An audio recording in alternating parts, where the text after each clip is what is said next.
You famously said when you were younger there were 5 problems that you thought were most important for you to work on.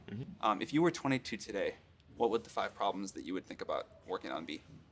Well, first of all, I think if somebody is doing something that is useful to the rest of society, I think that's a good thing. Like, it doesn't have to change the world. Like, you know, if you're doing something that has high value to people, and frankly, even if it's something, if it's like just a little game, or the some improvement in photo sharing or something, if it has a small amount of good for a large number of people, that's, I think that's fine. Like, stuff doesn't need to be changed the world just to be good.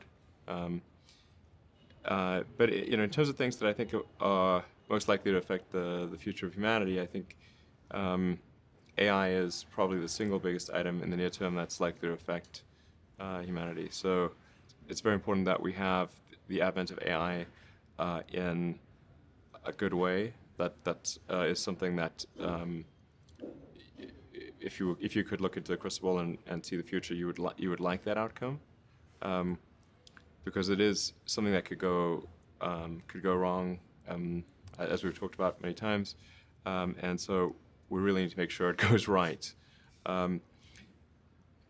That's I think AI, working on AI and making sure it's a great future. That's the most important thing I think right now, the most pressing item. Then obviously anything to do with genetics. If you can actually solve genetic diseases, if you can prevent dementia or Alzheimer's or something like that, with genetic reprogramming, that would be wonderful. So I think there's genetics. It might be the sort of second most important item.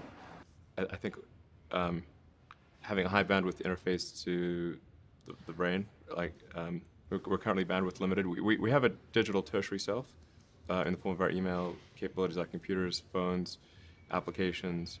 We're effectively superhuman, but we're extremely bandwidth constrained in that interface between the cortex and your sort of that tertiary digital form of yourself. And helping solve that bandwidth constraint would be, I think, very important for the future as well.